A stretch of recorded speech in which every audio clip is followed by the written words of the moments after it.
refletir. Amém? Eu convido os irmãos a juntos abrirmos na lição número 3. E glória a Deus.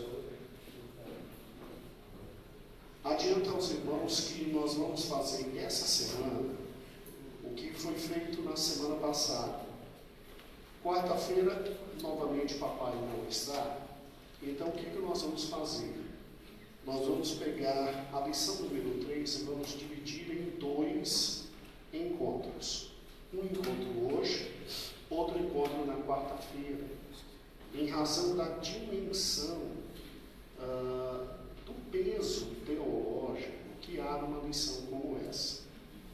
E aqui tem muita coisa essencial, muita coisa essencial. Nós queremos agradecer ao pastor Arnaud.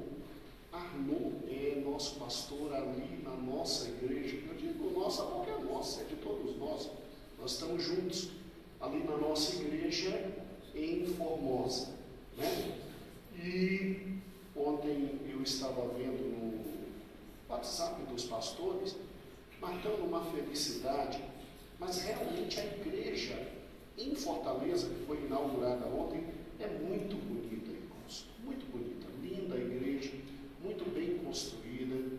Os irmãos assim, num período de 2 anos e meio, que começaram o trabalho Rosalina ali em Fortaleza, é uma equipe de jovens casados que estão numa disposição.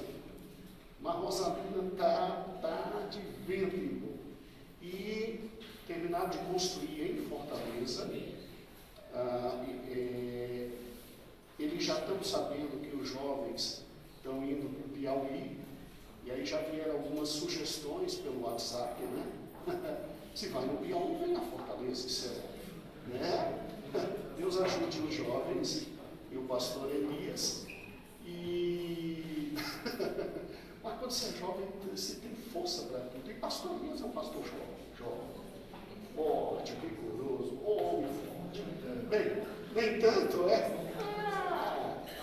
Então, mas linda, igreja linda. E pelo que eu vi nas fotos, que o da cidade ocidental tira, que eles foram num comboio, né? Para ao mesmo tempo estar lá louvando a Deus e até descansando um pouco, porque Fortaleza também é para se descansar, glória a Deus, né? Aí o Alcimar tirando fotos, ele é engraçado tirando foto, ele consegue tirar foto por metade da cabeça, mas ele pega o resto nas selfies, né? E aí eu vi que Arnaud está lá também nessa caravana de alegria. Então, eu nas aulas que passo, preparando os pastores pedagogicamente para a aula da escola, já agradeci o Arnaud e quero de novo agradecer o pastor Arnaud por uma lição tão bem feita, tão bem escrita. E como o papai não estará na quarta, eu quarta-feira termino a lição, ministro metade hoje e a outra metade na quarta, tá bom? Está combinado assim? E aí a gente pode desenvolver alguns assuntos que, por serem muito profundos, Arnaud não pode colocar aqui. Ele colocou en passant, mas que são essenciais para a vida cristã. Amados, o estudo número 3 olha para Jesus e traz uma afirmação dele, pessoal, real, profunda e pesada. Jesus em João 14,6, abra na página 18, que é onde está o textual.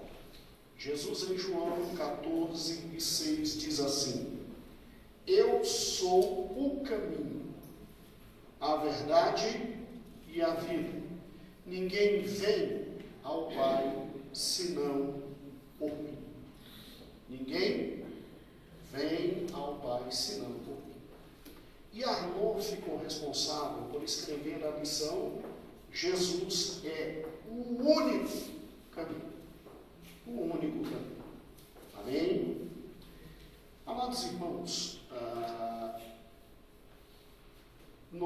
queremos começar a lição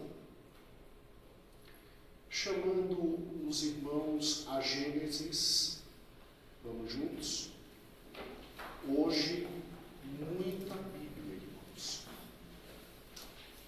Vamos para Gênesis, no capítulo 3. O capítulo 3 de Gênesis,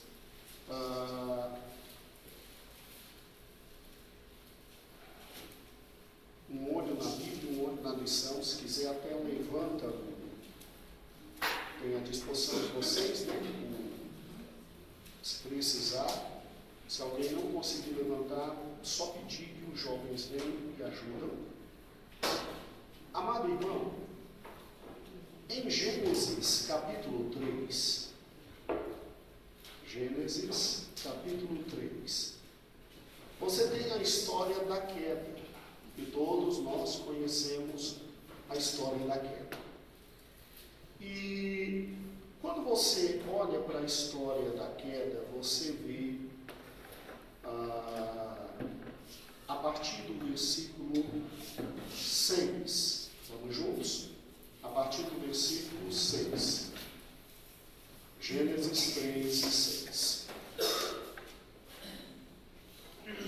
E vendo a mulher que aquela árvore era boa para comer e agradável aos olhos, árvore desejável para dar entendimento, tomou do seu fruto e comeu e deu também ao marido, e ele também comeu.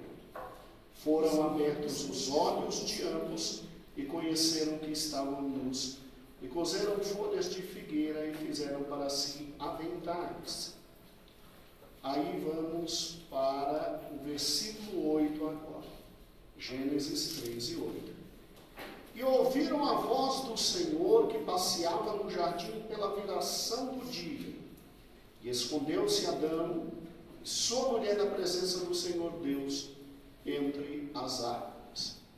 E aí Deus, numa brincadeira de pique-esconde, ele brinca dizendo: onde estás?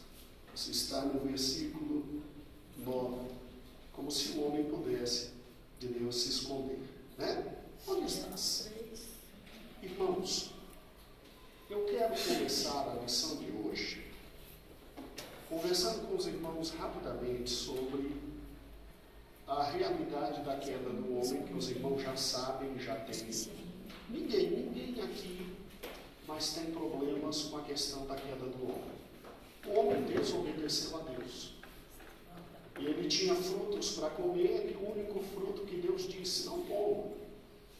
Não que nunca fosse comer do conhecimento do bem e do mal, é lógico que comeria, mas não naquele momento. E o homem foi e pecou junto com sua esposa. E eu quero lhe chamar a atenção, porque a Bíblia não diz que Deus toda tarde, na viração do dia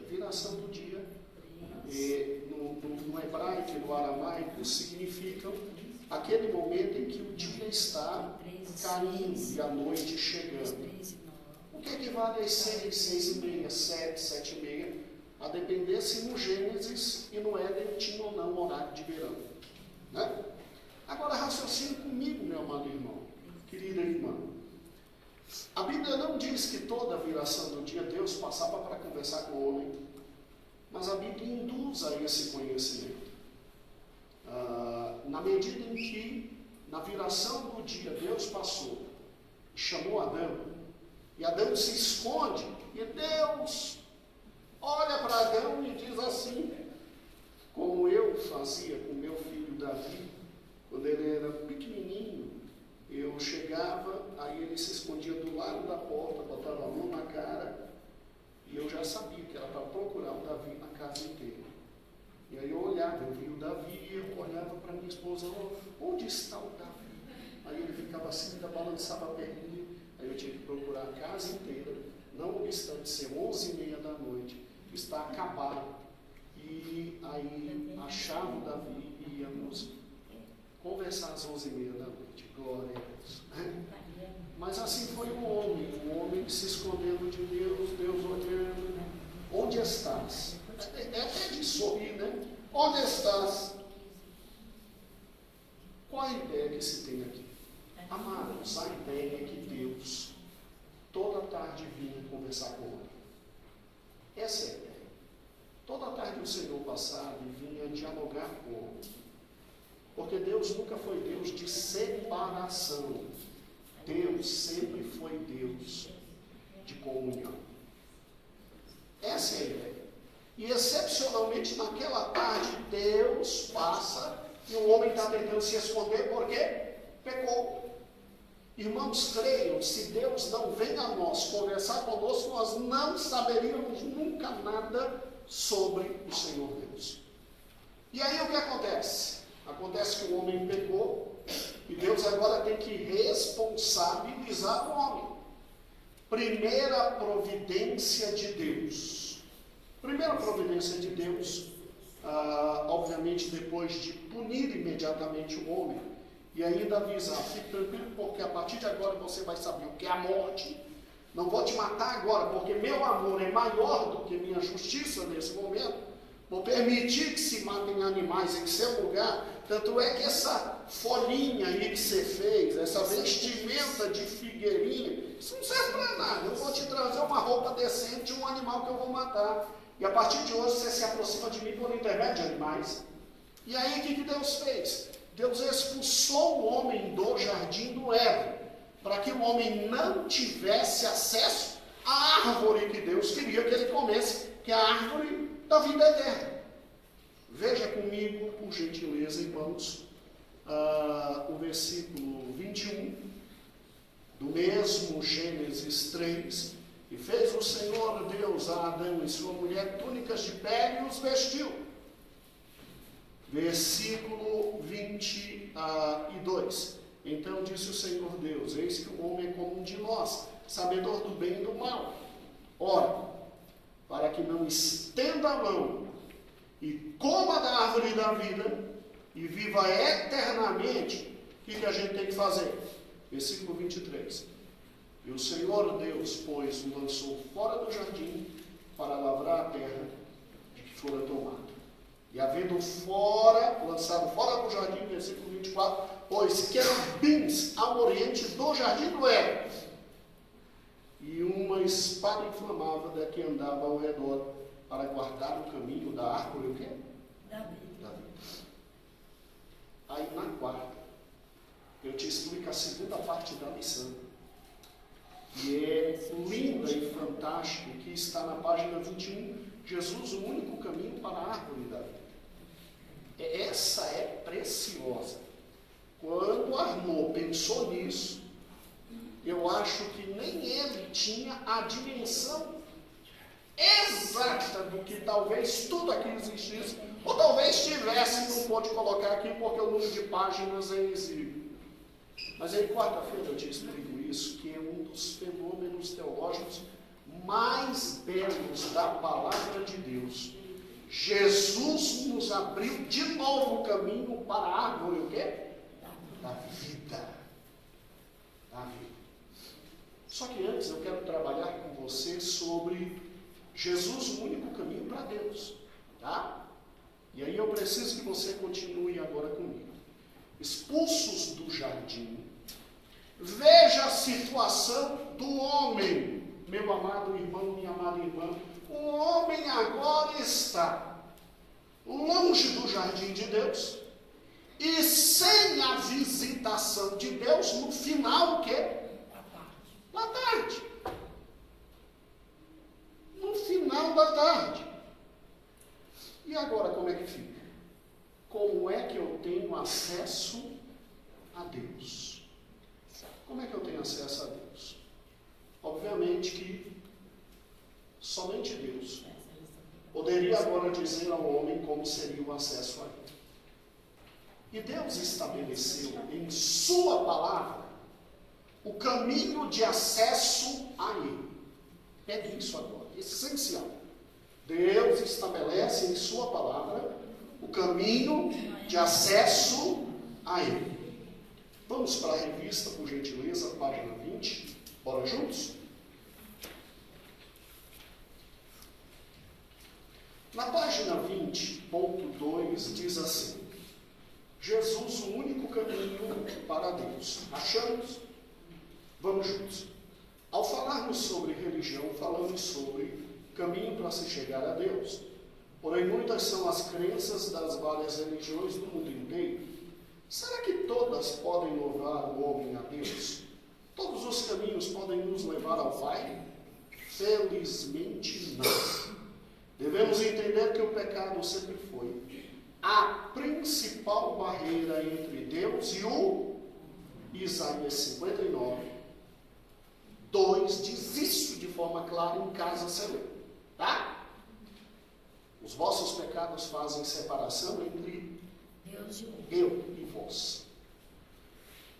No Velho Testamento podemos ver que Deus providenciou 3 formas para se relacionar com o povo: a lei, o sacerdote e os profetas. Vamos bem devagar aqui? Bem devagar? Irmãos, na aula passada, domingo de manhã, nós vimos que Deus se relacionou com o homem até o dilúvio. No dilúvio, Deus destrói a raça humana inteira e Deus, através da revelação natural, que foi sufocada pelo homem, porque o homem conhecia as coisas de Deus, Deus puniu a humanidade com o dilúvio.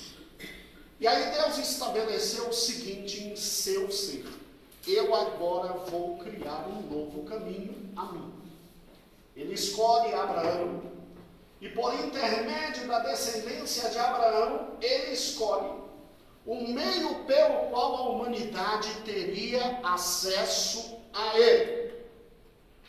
E ele diz assim: agora, para que a humanidade não se confunda com vai ter acesso a mim, eu vou dar um conjunto de regras para que a humanidade, seguindo estas regras, já vai abrindo o Levítico, seguindo estas regras, a humanidade possa se relacionar comigo. A humanidade se relacione comigo. Vou dar regras, porque essa história de eu me revelar, ó Senhor Deus, me perdoe. Essa história de eu me revelar pela natureza ainda é muito pouco. Não vou fazer mais isso não. Eu vou agora dar regras específicas e por intermédio destas regras, a humanidade começará a me conhecer. Já que o pecado afasta o homem de mim, eu mesmo vou ter que providenciar um meio de trazer o homem de volta a mim. Criar um caminho que dê acesso ao homem à minha pessoa. Então tá ótimo. Aí vem um livro de Levítico. E em Levítico, irmãos, que é o terceiro livro da Bíblia, Deus deixa bem claro aquilo que tinha já pré-ordenado. Deus deixa um conjunto de normas para que quem fosse da tribo de Levi, está ouvindo, amados? Tribo de Levi, da casa de Arão, pudesse ser absolutamente separado como sacerdote para trabalhar na questão relacionada ao pecado humano e, obviamente, na questão relacionada ao caminho de volta para Deus. Olha que interessante. Deus resolveu dizer à humanidade: eu vou permitir que animais morram em seu lugar, e esse tipo de carnificina vai me satisfazer provisoriamente, e quem acreditar nisso, eu perdoo. Eu perdoo. Quem acreditar nisso, eu perdoo. E aí Deus estabelece, irmãos, os vários sacrifícios. Não sei se sua Bíblia tem a divisão da minha, mas vamos juntos. Levítico capítulo 4, você não precisa ler agora não, tá? Em casa você dá uma olhadinha. Em Levítico capítulo 4, o primeiro sacrifício que tinha que ser feito é pelo próprio sacerdote. Porque o sacerdote, como eu e você, mesmo sendo da casa de Arão, da descendência que Deus escolheu, o sacerdote era pecador, como eu e você. Então, antes dele sacrificar pelo povo, ele tinha que sacrificar por si mesmo. E daí vem, em Levítico 4, as regras para que o sacerdote oferecesse sacrifício pelos seus próprios erros. Não precisa ler agora, mas é uma regra, é assim fantástico. Nós vamos ainda estudar Levítico, é muito interessante o livro. Aí depois que o sacerdote sacrificava por ele mesmo, aí ele tinha condições de se chegar perante o Senhor e sacrificar pelo quê? Pelo povo, pelos erros de todo o povo. Aí vem, em Levítico 4, do versículo 13 em diante, os sacrifícios pelos erros do povo. Em Levítico 4, 22, começa as regras que falam do sacrifício pelos erros do príncipe. Em Levítico, capítulo 4, versículo 27, vem as regras do sacrifício pelo erro de qualquer pessoa.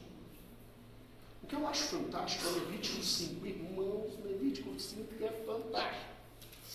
Sabe os pecados ocultos? Aquele tipo de pecado que você não quer contar para ninguém. É melhor esconder debaixo do tapete. Pois é, esse pecado pelo menos você tem consciência. E um pecado que você não tinha consciência, que você fez e não tinha, nem você sabia. Pois é, em Levítico 5, tinha regra pelo pecado que você nem sabia que tinha feito. É mais ou menos assim. Acordei hoje, cheguei 6 da tarde, não sei se pequei. Os pecados que eu tinha consciência, eu já levava a minha oferta e pedia a Deus perdão. Mas vem cá, e aqueles pecados que eu não tinha nem consciência de que eu perdi, que eu pequei? Eu ainda não tinha levado a oferta a eles, né? Pois é, aqui em Levítico capítulo 5, está o sacrifício pelos pecados ocultos, aquele que nem você sabia que tinha feito. Mas é bom sacrificar por via das dúvidas, apaziguando a ira de Deus, né? Aqui, principalmente a partir do versículo 17, sacrifício pelos pecados de ignorância. Olha que interessante, versículo 17. E se alguma pessoa pecar contra algum dos mandamentos do Senhor, o que não deve fazer, ainda que não soubesse, contudo será ela culpada. Então, se eu pequei e nem sabia que aquilo era pecado, é melhor oferecer sacrifício para me livrar. E aí vai Levítico completamente. O caminho que Deus estabeleceu para ter acesso a ele era esse. E você tinha que acreditar nisso. Só que a lei que está de Levítico a Deuteronômio estabelecia não somente esse tipo de regra, mas estabelecia regras de convivência social, regras de convivência com as diversas classes da sociedade, o que um rei podia fazer, como era a vida de um leproso, regras de direito sanitário. Nós vamos estudar na lei aqui, estabelecida por Moisés, se tem ensinamento até de como se aplicar a injeção. Tudo. Absolutamente tudo. E ensinava a dona de casa até limpar a casa. Então é incrível que as regras foram estabelecidas por Deus, e Deus disse, segue estas regras. Seguindo essas regras e confiando no que eu estou dando, você é salvo. Você é salvo. Qual foi o grande problema? O grande problema está aqui na página 20 do seu querido, da sua querida revista, quando diz: lei. A lei revelava a vontade de Deus para que seu povo tivesse um relacionamento saudável com o seu quê? Criador. Escute. Quem consegue cumprir a lei?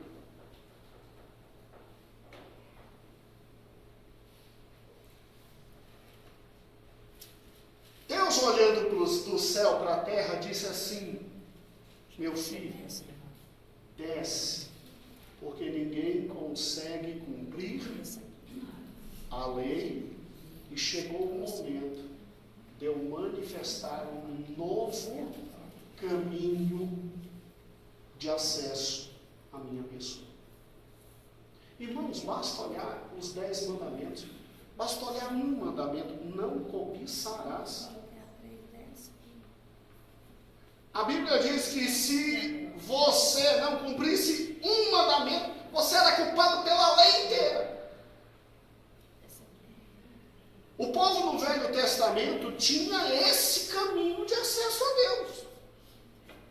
Só que não conseguia cumprir absolutamente nada. Daí, o motivo pelo qual o nosso amado pastor Arnaud nos remete para Gálatas, para onde vamos. E aí você vai entender porque Jesus é o caminho. Abre em Gálatas. Vamos juntos? Agora é Bíblia, muita Bíblia. E fique tranquilo que a Bíblia sabe falar. O que faltar em minha pessoa, o Senhor completará. Irmãos, vamos conhecer o que os amados irmãos sabatistas esqueceram de interpretar. Vamos bem devagar. Abriu em Gálatas 3. Ok? Deus no Velho Testamento, depois que a humanidade não compreende pela revelação natural, como vimos na semana passada, Deus disse: agora eu vou trazer normas para ver se esse povo anda de acordo com a minha vontade. 5 livros, só de normas. Sério, irmãos? Deus trazia normas sobre tudo, absolutamente tudo. E quando a gente estudar Levítico, você vai ficar assustado como a normatização era mais avançada da época. Quando você compara o que Deus trouxe com as leis existentes na época, você fica assustado como Deus ainda tratava o homem de forma maravilhosa. E as leis da época. Mas fica Levítico para outro momento. Vamos para Gálatas.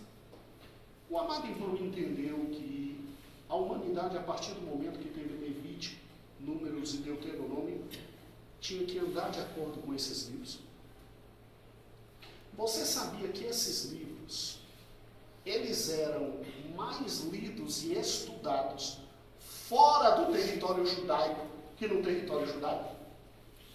Você sabia que os grandes juristas da época comparavam as legislações e havia um movimento na época de juristas dizendo: vamos trazer para dentro daqui, do nosso país, as leis desse país, porque elas são extremamente avançadas, fantásticas. Mas é lógico, as outras leis dos outros países eram homens escrevendo. As leis judaicas era Deus manifestando a Moisés o que tinha que fazer. Vou lhe dar só um exemplo. Quando você se tornava escravo na Babilônia, você morria escravo. Quando você se tornava escravo em Judá, depois de certo período, o teu dono era obrigado a te libertar e devolver para você os bens que ainda existissem. Judá, assim, quem é que não queria a lei judaica? Quem é que não queria? Compreendeu? A evolução. Quando você compara o sistema de leis da antiguidade com a lei judaica, você vê que só Deus poderia ter trazido aquilo. Só Deus. O apóstolo Paulo, quando escreve aos irmãos em Gálatas, o apóstolo Paulo está revoltado com a igreja ali, porque a igreja, depois de ter conhecido Cristo, o único caminho, estava querendo voltar ao caminho antigo. E olha o que o apóstolo Paulo diz. Agora é muita Bíblia e pouca explicação, porque a Bíblia se auto-explica. Vamos a Gálatas capítulo 3. Vamos juntos? Ó insensatos Gálatas, quem vos levou ao fascínio para não obedeceres à verdade? A vós, perante os olhos de que Cristo Jesus já foi representado como crucificado.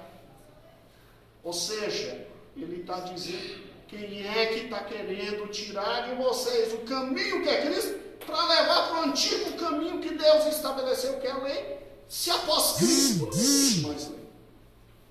Só quisera saber isso de vós. Recebesse o Espírito pelas obras da lei ou pela pregação da fé? Espírito Santo desceu em razão de quê? Da lei ou da fé? Então não vem me dizer que quem ama a lei tem o Espírito Santo. Tem tudo, menos o Espírito Santo. Você está me ouvindo? Continuando. Vós sois tão insensatos. Já imaginou você receber uma carta de Paulo dizendo você é burro? O termo, agora, tu é burro. Animal, tu é burro.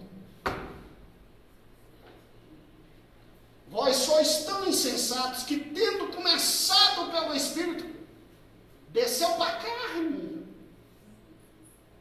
Aí Paulo, revoltado, diz, será que em vão trabalhei no meio de vós? Vamos juntos. Agora eu quero que você, por gentileza, vá para o versículo 10. Depois você lê Gálatas todo em casa.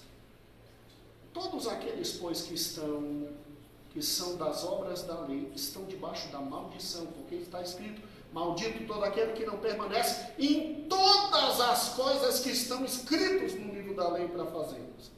E é evidente que pela lei ninguém será justificado diante de Deus, porque o justo vive da fé.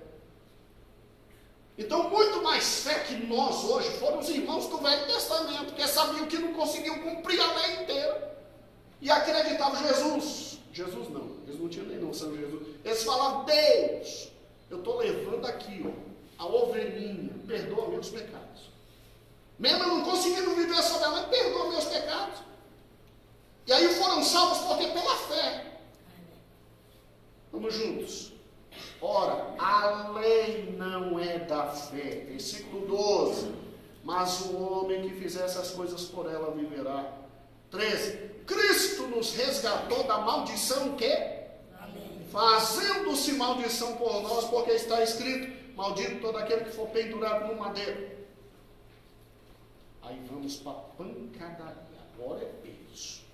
Para que a bênção de Abraão chegasse aos gentios por Cristo e para que pela fé nós recebêssemos a promessa do Espírito. Irmãos, como o homem fala, se o testamento de um homem for confirmado, ninguém o anula, ninguém acrescenta coisa nenhuma. Ora, as promessas feitas a Abraão e a sua posteridade, não diz, e a posteridade, como falado de muitas, mas como de uma só, e é a posteridade, tua posteridade que é Cristo. Mas digo isso, que tendo sido o testamento anterior confirmado por Deus, a lei veio 430 anos depois, não valida de forma a abolir a promessa, porque a herança provém da lei. Porque se a herança provém da lei, já não provém da promessa. Mas Deus, pela promessa, deu gratuitamente. Aí a gente para e pensa, olha, então quando Deus estava falando de Abraão, e com Abraão, que abençoaria Abraão e daria a vida eterna, Deus não está falando da lei? Não, Deus está falando de Cristo. Aí vem a pergunta, então para que a lei? Então porque Deus perdeu tempo com a lei. Aí Paulo, de forma fantástica, diz Versículo 19, bem devagar. Logo, para que a lei? Para que a lei? Aí Paulo responde, foi ordenada por causa das transgressões, até que viesse a posteridade a quem a promessa tinha sido feita, e foi posta pelos anjos na mão de um mediador. A lei veio só para que o homem não ficasse sem a noção do pecado e da justiça de Deus, até que chegasse a promessa. Quem é a promessa? Jesus Cristo. Continue comigo. Ora, versículo 20, ora, um mediador não é de um só, mas Deus é um. Logo, a lei é contra as promessas de Deus de maneira alguma. Porque se fosse uma lei que pudesse vivificar, a justiça, a verdade teria sido feita pela lei. Mas a Escritura encerrou tudo debaixo do pecado, para que a promessa pela fé em Jesus Cristo fosse dada aos crentes. Mas antes que a fé viesse, estávamos guardados debaixo da o quê? Da lei. A lei é fantástica, irmãos, porque a promessa é Cristo. Mas antes de Cristo vir, eu que estava no Velho Testamento, eu dizia, não sei como é que isso aqui está apaziguando a ira de Deus, mas estou levando meu cordeirinho para apaziguar. Eu não sei porque Deus fica contente com isso aqui, mas eu vou crer. Foi dado por Moisés. Se não fosse dado por Moisés, ninguém acreditava, né? Foi dado por Moisés. Moisés falava direto com Deus. Deus estabeleceu isso. Eu vou acreditar nisso. Então, olha que interessante. A lei guardava os irmãos no Velho Testamento e encerrava para aquela fé que havia de manifestar. De maneira que a lei nos serviu de aio para conduzir a Cristo. Ou seja, a lei não deixou a humanidade sem a noção de pecado e justiça de Deus. Mas ela era aio, pedagogo, que nem falei domingo passado. Ela era aquele ser que pegava o homem pela mão e carregou só até Cristo. Quando Cristo surgiu, a lei se tornou desnecessária. Olha que interessante. De maneira, versículo 24, que a lei nos serviu de aio para conduzir a Cristo, para que pela fé fôssemos o quê? Justificados. Por que pela fé? Porque quando Deus disse, agora eu entrego o Cordeiro perfeito, e haverá agora só um único sacrifício, e não haverá mais nenhum outro sacrifício, e quem aceitar meu filho e crer no sacrifício tem a vida eterna, acabou a lei, agora é Cristo. Então eu vou a Deus, Cristo é o único caminho, na medida em que eu não preciso mais dos sacrifícios e da vida da lei, eu confio no sacrifício único de Cristo e me achego a Deus. Olha que fantástico. Vamos juntos? Versículo, por gentileza, versículo 25. Mas, depois que a fé veio, já não estamos debaixo do aio, já não estamos debaixo da o quê? Da lei. Da lei.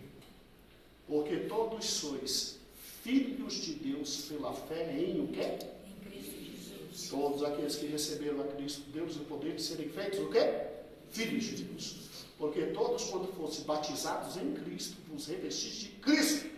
Não há judeu, não há grego, não há servo, não há livre, não há macho, não há fêmea, porque todos vós sois um em o quê? Jesus Cristo. E sois de Cristo, então sois descendência de Abraão e herdeiros conforme a promessa. Então não volta a lei, fica com Cristo. Peraí, pastor, peraí, mas eu preciso de um conjunto de normas. Sem normas eu fico perdido. Não tem mais lei agora é Cristo. Onde está a norma? Eu porém vos digo.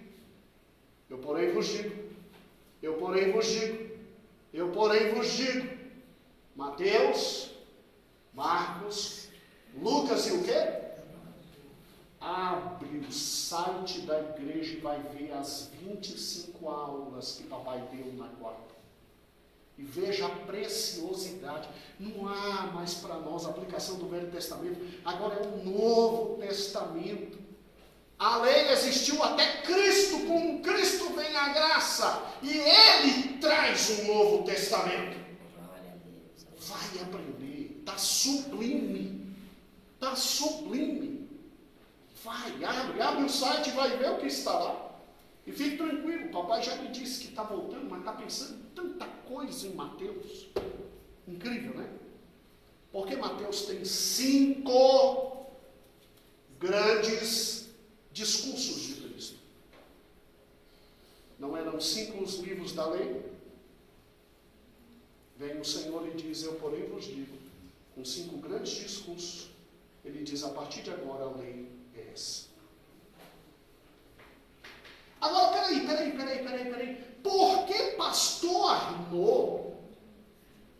Porque pastor Arnaud falou que Cristo também substituiu o sistema de sacerdócio. Amados, abra agora no Salmo 100. Salmo 100. Você vai ouvir coisas que assim... Continue, vai.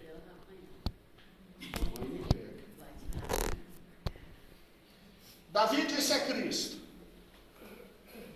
disse o Senhor a meu Senhor. Então Deus está dizendo a Cristo, assenta-te à minha direita, até que eu ponha teus inimigos por escabelo dos teus pés. O Senhor enviará o cetro da tua fortaleza desde Sião, dizendo, domina no meio dos teus inimigos. O teu povo apresentará voluntariamente dia e noite teu poder, como vindo seria a própria alma mais louvada da tua mocidade. Então, no versículo 1 a 3, está apresentando Jesus como rei. O versículo que eu quero é o 4. Jurou o Senhor. Quem jurou? Deus. Deus jurou o Senhor e não se arrependerá. Olha Deus falando com Cristo. Tu és sacerdote o quê? Segundo a ordem de quê? Porque Deus olhou para Cristo e disse, tu és sacerdote segundo a ordem de Melquisedeque. Porque Cristo seria o único quê?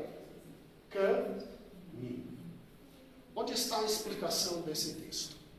Abra comigo em Hebreus. E aí eu estou terminando, não se preocupe. Abra comigo em Hebreus. Capítulo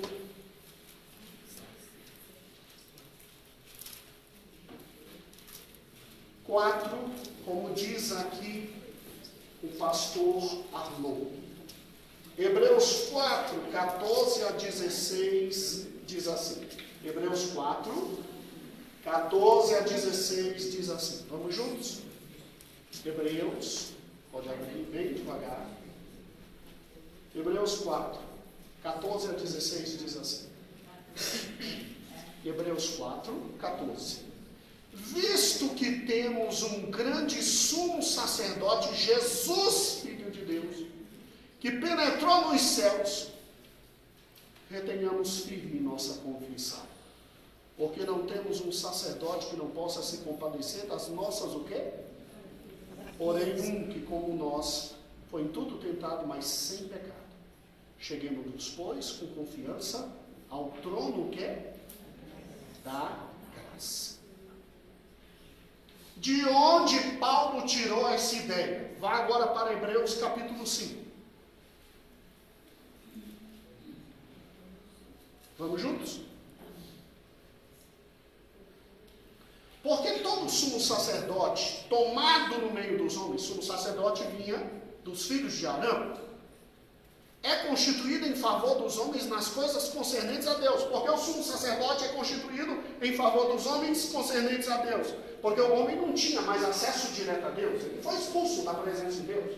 E Deus disse, olha, você vai ter acesso a mim por intermédio de um que eu vou escolher. Não é você que escolhe, não. Sou eu que escolho. E eu escolho os filhos de Arão.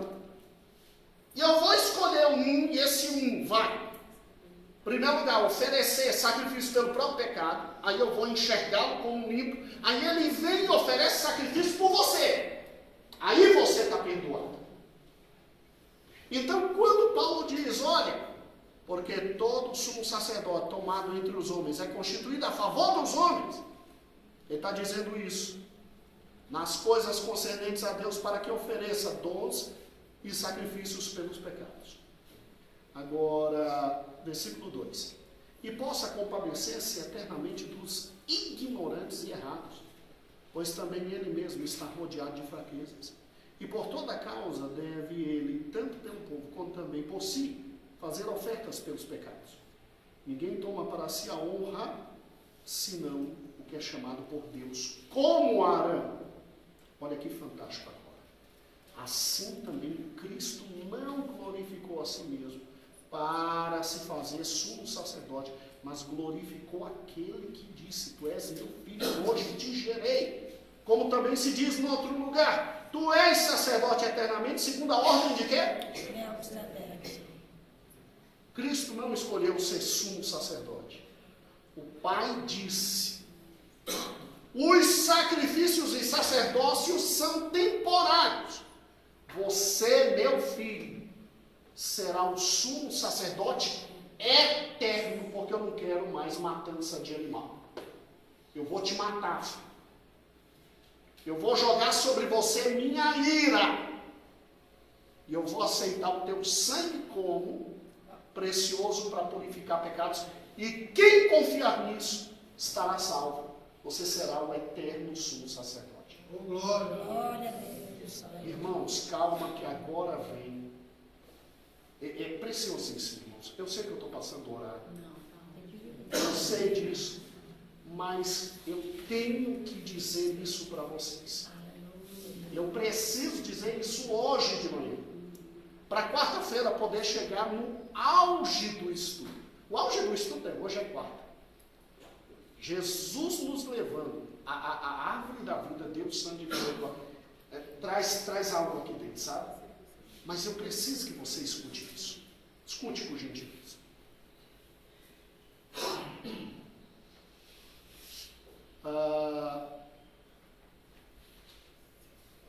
Hebreus 7. Devagar, porque isso só se vê naquilo que eles resolveram chamar de mestrado em teologia. Eu precisava de um mestrado para a gente chegar a isso. Eu nunca fiz mestrado. Mas tive acesso a esse conhecimento que nós vamos bem devagar. A palavra de Deus é aberta a todos. Pegue isso, porque isso será essencial para toda a tua vida. Bem devagar. Irmãos, porque o sacerdócio de Cristo é eterno e Deus o colocou como o único caminho para que chegássemos a Ele. Bem devagar. Hebreus 7, versículo 11. E fique tranquilo, nós já estamos escrevendo a revista da Escola Dominical que fala sobre Hebreus, tá? Demonstrando que ele é superior a tudo, Cristo.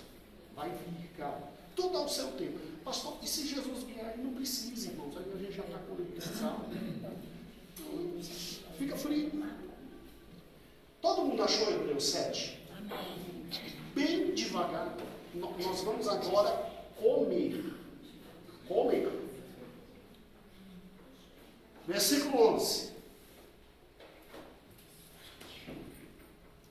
Aqui Paulo está dizendo, você não precisa voltar aos sacrifícios do Velho Testamento, porque Cristo é o sumo sacerdote eterno de Deus.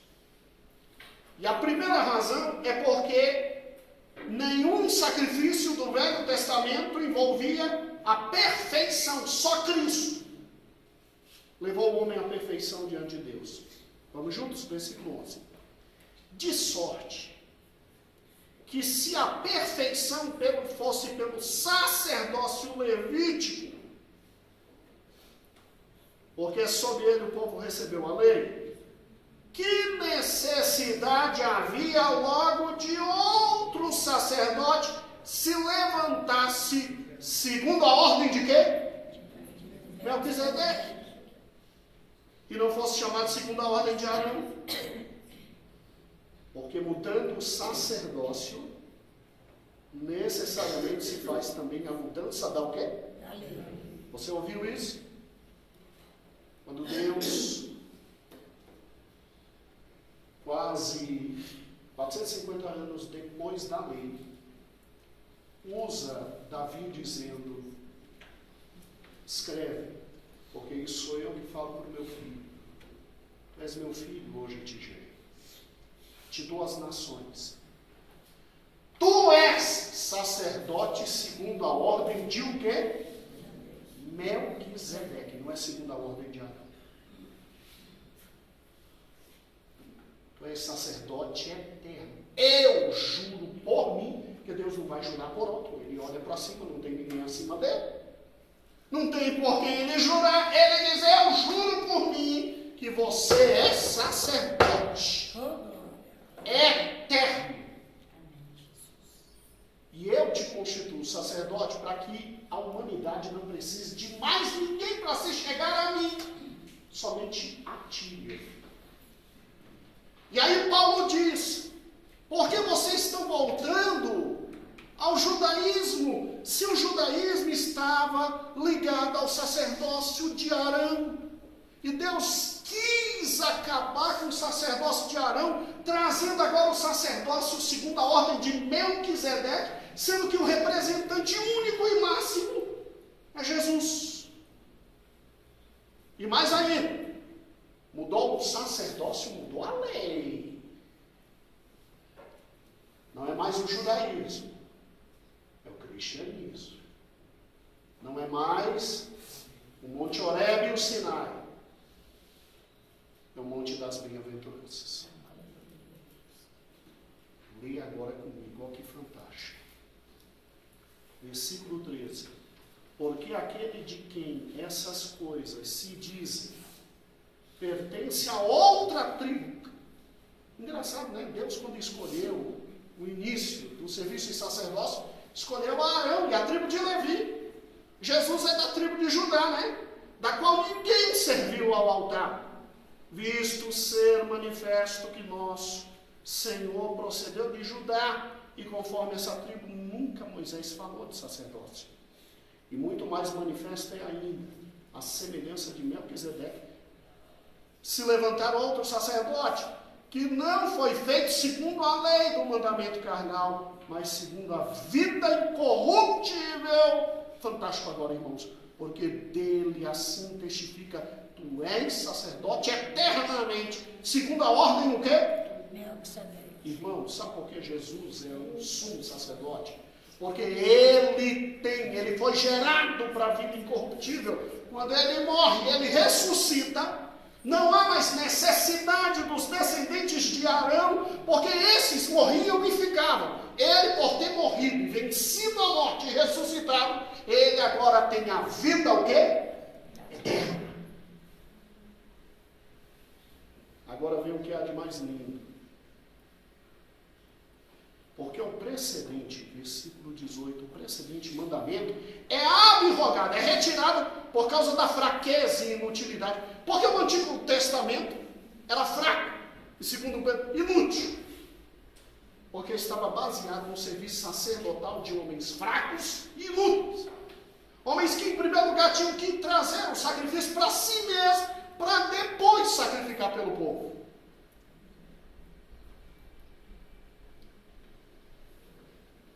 Versículo 19.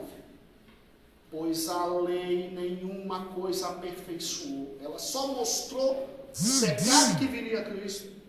E dessa sorte é introduzida uma melhor experiência pela qual chegamos a Deus. Amém. Cristo, como sumo sacerdote, não se contenta em interceder por você. Ele te leva a Arão e seus filhos, como sacerdotes, no máximo pediam para você ser perdoado. Cristo, além de perdoar, te leva a Deus. Comunhão com Ele. Aí vamos juntos? Versículo 20. Visto como não é sem prestar juramento, Porque certamente aqueles 100 juramentos foram filhos sacerdotes, mas este com juramento, por aquele disse, jurou o Senhor e não se arrependerá. Tu és sacerdote eternamente, segundo a ordem de quê? De tanto melhor conserto, Jesus foi feito fiador. No Velho Testamento, eu era sacerdote porque eu era filho de Arão. Eu, como filho de Arão, não tinha escolha, eu tinha que ser sacerdote. Eu, como neto de Arão, não tinha escolha, eu tinha que ser sacerdote. E eu, no máximo, ficava como sacerdote 30, 40 anos, morria, depois vinha outro. E tinha que ter muito sacrifício. Com Cristo, eu tenho o próprio Pai dizendo, eu te aceito como meu sumo sacerdote. Eu juro que eu te aceito. Pode morrer, filho. Eu te aceito. Eu aceito o teu sangue. E aí acaba o velho concerto, acaba o pacto da lei, entra um novo concerto, que é o pacto da graça. Que é o melhor concerto. Versículo 23.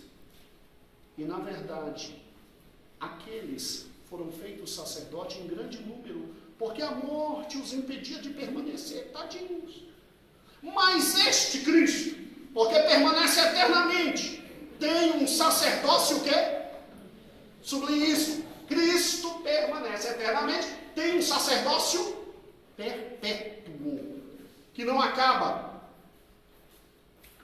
E mais interessante, portanto, pode também o quê?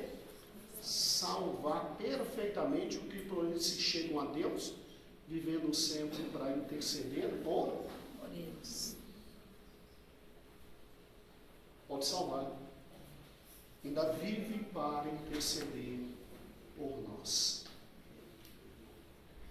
Irmãos, só terminar o texto, porque nos convinha tal sumo sacerdote, santo, inocente, imaculado, separado dos pecados, feito mais sublime que os céus, que não necessitasse, como os outros sacerdotes, de oferecer cada dia sacrifício, principalmente por seus pecados e depois pelo pecado do povo, porque isso fez uma única vez, oferecendo-se a si mesmo, porque a lei constitui sumos sacerdotes a homens fracos. Glória a Deus. Mas a palavra do juramento, entendeu porque Salmos também é inspirado? A palavra do juramento que veio depois da lei constitui ao Filho perfeito para sempre. Jesus, o único. Amém. Agora voltemos, por gentileza, à lição, só para terminar. Lê comigo. Lê comigo. Página 20. Tem lá, lê.